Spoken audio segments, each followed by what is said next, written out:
आज सुट्टी म्हटलं देवघराची मस्त अशी साफसफाई करूया देवघरामध्ये। आणि खाली जो काच आहे आमचा त्याच्यावरती ग्रीनरी टाकली होती, ते सर्व मी आज साफ करून मस्त अशी देवपूजा केली।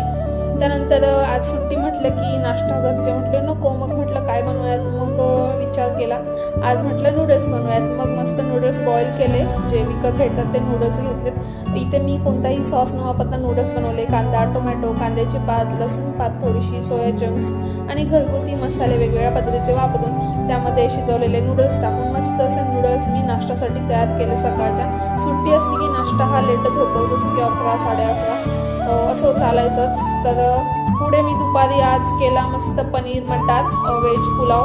त्यासाठी मी ते साहित्य दाखवते, रेसिपी काय दाखवता येणार नाही। तुम्हाला जर रेसिपी पाहायची असेल या नूडल्सची तर मी ते मोठा व्हिडिओ देते, तो नक्की पहा। मस्त असा व्हेज पुलाव बनवला आणि व्हिडिओ शेवटपर्यंत पाहिला त्याबद्दल धन्यवाद। असेच चॅनलला कनेक्ट राहा आणि सबस्क्राईब करा चॅनल।